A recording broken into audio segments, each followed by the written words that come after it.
So I started this action figure off like any other by making the wire skeleton, and for scale reference I used my armored titan action figure from a previous video.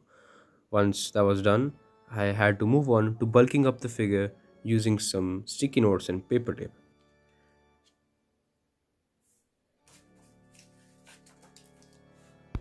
So in this scene I only bulked up the torso because first of all I had no idea how the arms are gonna go because I had a different plan for them, and second of all I was gonna make the legs thick enough in relation to the torso after I'd sculpted it. Now as for the sculpting, I used Fevicryl molded, which comes in two parts, a resin base and hardener. You can mix both of them in equal quantities and you get molded. Alright, so by the time I actually have this video out, I should hopefully have Amazon affiliate links in the description of most of my videos, because that way you can just use those links to purchase the materials I use, and it also helps in supporting the channel. It gives me a little bit of a kickback in return. Now, after sculpting the torso, I used a really ancient sculpting method, you see. I basically mummified the entire thing in molded and let it dry overnight.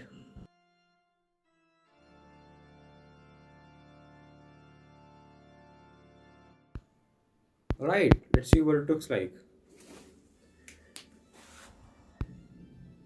Ah! Alright, that kind of sort of worked. Now, in order to make the ab crunch of the figure, something new I'm trying, I wrapped a piece of paper around the waist so that I can sculpt a joint sleeve over it.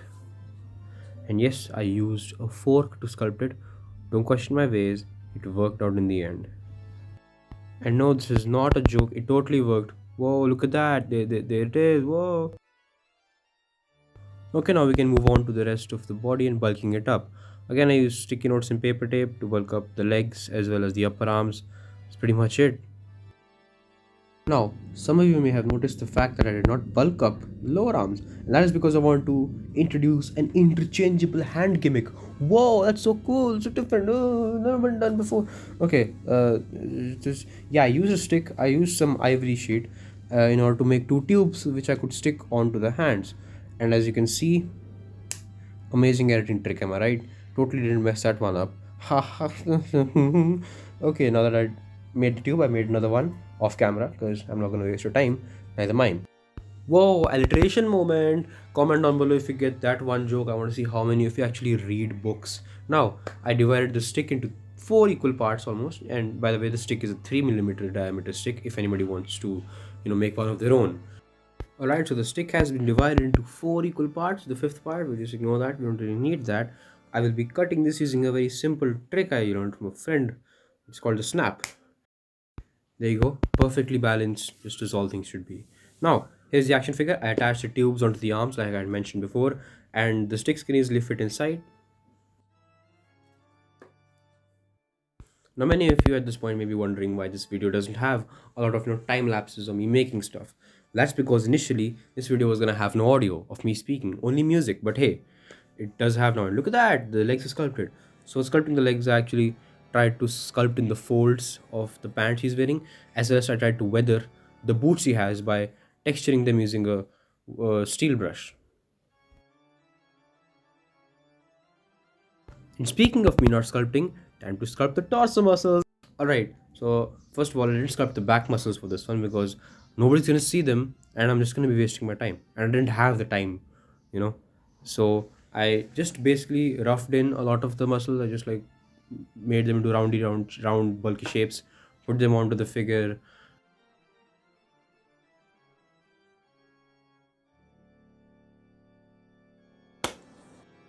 Whoa, he has muscles now. That totally was done off camera. Alright, as you can see, no back muscles because nobody's gonna see them at all. He's gonna have a coat on, and I'm too lazy. Now when it comes to sculpting the feet, I sculpted these at 2 in the morning. My brain was very quickly shutting down. And it's evidently present here. You can see that I used my sculpting kit as a support for the action figure and it was clearly not working. But I still kept trying. I feel bad for the poor guy. So I soon realized that there's actually a stand nearby, and I just, there you go, stand there now. Alright, so then I just used 2 balls of M seal. Voila, he has feet now. I need to bulk these up. And now it's time to time lapse me making the arms of the action figure. Whoa! That's something everybody would want to watch, right? The arms are really basic to really simple to sculpt again. Like I said, the only thing we need to be wary of is just don't make the lower arms too long, or else the hands won't really fit in once you sculpted those. So I didn't really have that problem. And once the arms were sculpted, it was time to make the most difficult part of this figure, but honestly, the best part of this figure, the face. So the face, I had a really basic face already sculpted in. I moved on from that by sculpting in details like the cowl, the eyebrows, as well as the lips. I let that part dry and then realized that the forehead is too small. So the second part of the sculpting was me sculpting at night, the forehead as well as the two ears. I later added into really two really simple eyes, but those are really not important to record.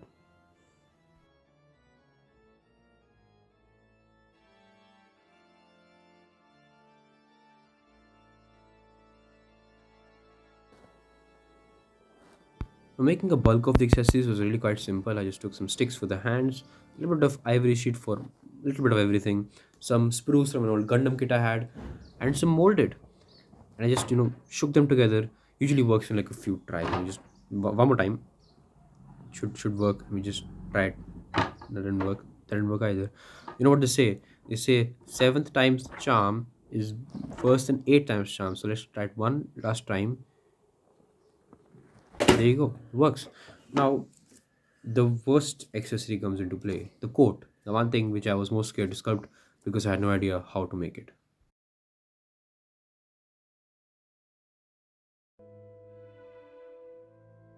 Now I decided that the coat would be an accessory of its own, so that's why it's in this part.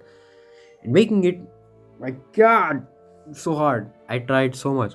I tried everything I had in my brain, and just watch, right? So I begin with like a simple three-part coat idea I had in mind, but then I realized that won't be structurally proper. Like it won't structurally hold up because the cloth I had at present wasn't the best.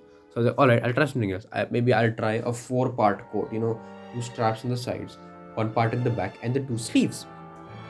I really hoped that it would work, but the more I thought of it and the more I went into the drawing process, fast I realized that it would be too complex for me to make, first of all, and second of all, the Feviquick I use, the glue I use, won't really allow it to hold up, and I'm not gonna sew a coat together just for a video. That's a little bit too much, honestly speaking. So soon, at some point, I realized, okay, to hell with all of it. I'll just use the cloth I have. I'll just make it. I'm not gonna plan anything. I'm just gonna make it. It's pretty simple. So I bring in the cloth and the scissors and the materials, and I try. I try my best. I try my gosh darn best, and it don't work. I try a wire skeleton, kind of a trick where I make a skeleton and I try to put the cloth over it. It didn't work. The wire cut me into place. It don't work. I tried my best. It didn't work. It ate me on the inside. It was like a parasite. But I didn't give. I tried one more time. Just I broke. It broke me. I gave up. I gave up one of it. And I went to sleep. And I was gonna figure this out in the morning.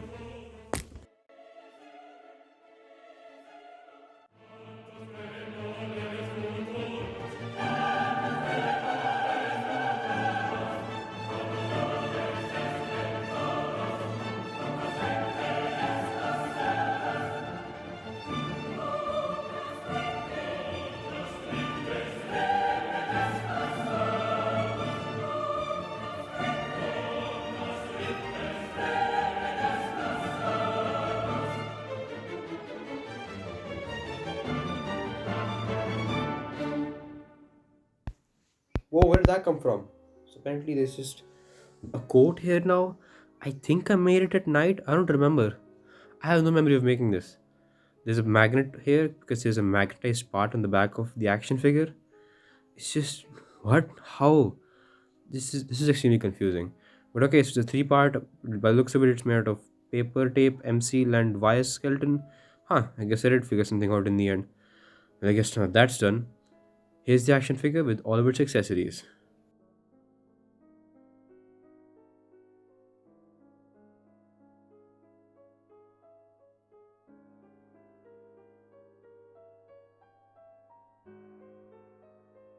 If you've made this far into the vid, congratulations, you're clinically insane. I'm joking. I really appreciate all the support I've been getting recently, especially over on the Instagram page and on the previous video. Oh my god, that one did so well. I didn't really expect you to do that well. Now, if you enjoy this video, be sure to tell me in the comments. I really want to know what you guys think about this one. And I really want to know your suggestions for future videos. Again, be sure to subscribe. If I say that, people usually subscribe and I get a little bit of a boost in subscribers. Again, most probably I will have Amazon affiliate links in the description. And now it's time to paint the figure. And I recently watched the Snyder cut and I really appreciate how sometimes the scenes are just so desaturated. So here it is, the most desaturated figure I could make. That was a joke. I loved the movie. It was great. 10 out of 10 restores the Snyderverse. Alright, now that's done. Time for the varnish, because it usually brings out the colors. And here he is, Nightmare Batman, the action figure into which I put my most effort and skill till now. I hope you guys enjoyed the video. I really enjoyed making this one. I'll see you guys in the next video. Till then, wash your hands, wear your mask, and take care.